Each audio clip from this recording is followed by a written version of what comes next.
Yeah, I value that. You mentioned a little bit about being in Switzerland, and also your wife has Latin roots, right?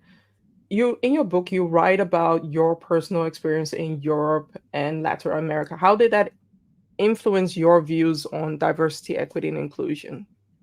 Well, my wife is fully European. She's Mhm. from Spain, so she has Mhm. kind of the Hispanic roots, absolutely. Mhm. So the notion of a Spanish family is very true, Mhm. and so that was not uncommon to me. That's pretty common to my family. That's our Mhm. culture, kind of the culture I grew up with, the household I grew up with. Very close family, big family. We actually our mothers have the same number of siblings.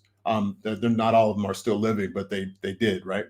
So that was pretty place a place in common. But me living in Brazil for a while and then living here, it makes you it makes you not take American exceptionalism too far, because we're kind of American exceptionalism is somewhat built into us.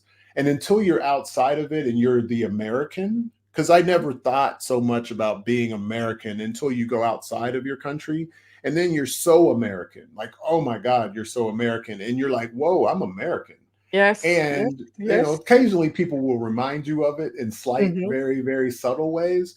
Right. But it's allowed me to kind of keep the mirror up and see my blind spots of how that can occur.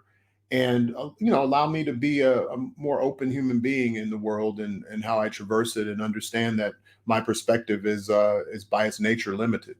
Mhm. Mhm.